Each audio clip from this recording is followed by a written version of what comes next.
Hello guys, welcome back. ഇന്നൊരു chicken കറി വെക്കുന്ന കണ്ടാലോ. ആദ്യം ഒരു ചട്ടി വെച്ച് ഒരു പാത്രം വെച്ച് അതിനകത്ത് എണ്ണ ഒഴിച്ച് വേപ്പിലയൊക്കെ ഇട്ട് അതിട്ട് നമ്മൾ അരിഞ്ഞ് വെച്ചേക്കുന്ന സവാള എല്ലാം അതിനകത്തേക്ക് ഇട്ട് നന്നായിട്ട് ഇളക്കി എന്നിട്ട് ഉപ്പൊക്കെ ഇട്ട് ഇത്തിരി മഞ്ഞൾപ്പൊടിയൊക്കെ ഇട്ട് അത് നന്നായിട്ടൊന്ന് വെന്ത് വരാൻ വെക്കണം. എന്നിട്ട് അതിനകത്തേക്ക് ചിക്കൻ ഇടണം കേട്ടോ. ചിക്കൻ ഇട്ടിട്ട് അത് നന്നായിട്ടൊന്ന് മിക്സ് ചെയ്ത് ഇളക്കി അതിനകത്തേക്ക് കുറച്ച് ഇഞ്ചിയും വെളുത്തുള്ളിയും പച്ചമുളകും കൂടെ അരച്ച് പേസ്റ്റ് ഇടണം.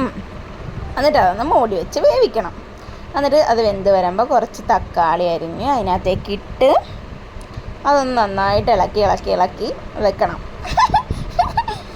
എന്നിട്ട് അത് നന്നായിട്ടൊന്ന് ഇളക്കി മിക്സാക്കി അതങ്ങനെ നന്നായിട്ട് വെന്ത് വരുമ്പം അതിൻ്റെ നടുക്കോട്ട് കുറച്ച് എണ്ണ വെച്ചിട്ട് മല്ലിപ്പൊടി, മുളക് പൊടി, അതിനാവശ്യമായിട്ടുള്ള പൊടികളൊക്കെ ഇട്ട് കൊടുക്കുക.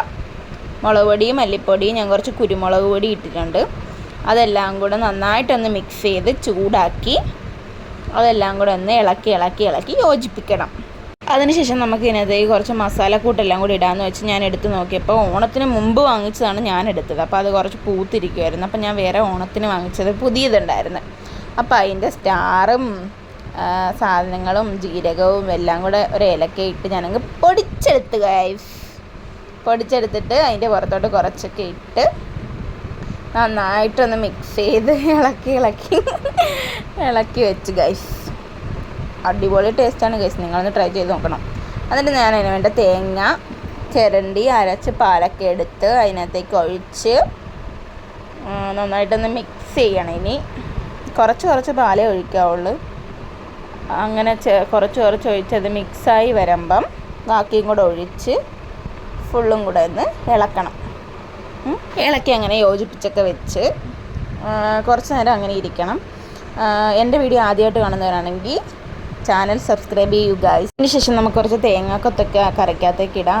അപ്പോൾ ഞാൻ അതിനായിട്ട് ഒരു പാത്രം വെച്ച് കുറച്ച് എണ്ണയൊക്കെ ഒഴിച്ച് അതൊന്ന് ചൂടായി വരുമ്പോഴത്തേക്കും ആ തേങ്ങാക്കൊത്തൊന്ന് ഇട്ട് കൊടുക്കാം. അത് നന്നായിട്ടൊന്ന് ചൂടായി നല്ലോണം അങ്ങ് ഇതായി പോകരുത്, നല്ല കട്ടിയാവും. അപ്പോൾ നമ്മൾ ചെറുതായിട്ടൊന്ന് ഇതാക്കി ആ കറിയിലേക്ക് ഇട്ട് കൊടുക്കണം. കുറച്ച് ഉപ്പും ഇട്ട് കൊടുക്കണം കേട്ടോ ഗൈസ്, തേങ്ങാക്കൊത്ത് വറുക്കുമ്പോൾ. അപ്പോൾ നമ്മൾ ആ കറിയിലേക്ക് അതെല്ലാം ഒന്ന് ഇട്ട് കൊടുത്ത് കറി സെറ്റായിരിക്കുവാണ്. അതിനകത്തേക്ക് കുറച്ച് ഇതും കൂടി ഇട്ട് നമ്മൾ ഓഫാക്കും. ഫസ്റ്റായിട്ട് നിങ്ങളൊന്ന് ട്രൈ ചെയ്ത് നോക്കണം ഗൈസ്, അടിപൊളി ചിക്കൻ കറി ആയിരുന്നു. അപ്പോൾ നിങ്ങൾ ആദ്യമായിട്ടാണ് എൻ്റെ ഇത് കാണുന്നതെങ്കിൽ ഒന്ന് സബ്സ്ക്രൈബ് ചെയ്യൂ. അപ്പോൾ അതിനകത്തിൻ്റെ മസാലയുടെയൊക്കെ നല്ലൊരു സ്മെല്ല് വരുന്നുണ്ടായിരുന്നു. കറി ഞാനങ്ങനെ ഓഫാക്കി. അപ്പോൾ ഞാൻ കുറച്ചെടുത്തൊന്ന് ടേസ്റ്റ് ചെയ്യാമെന്ന് വിചാരിച്ചു. ഞാൻ ഉണ്ടാക്കിയതുകൊണ്ട് മാത്രം പറയില്ല ഗൈസ്, അടിപൊളിയായിരുന്നു. എൻ്റെ ആക്ഷൻ കാണുമ്പോഴേ നിങ്ങൾക്ക് മനസ്സിലാവുമല്ലോ, നല്ല രസമുണ്ടായിരുന്നു കഴിക്കാനായിട്ട്. അപ്പം ഇന്നത്തെ വീഡിയോ ഇത്രയേ ഉള്ളൂ. അടുത്ത വീഡിയോയിൽ കാണാം. Okay, by.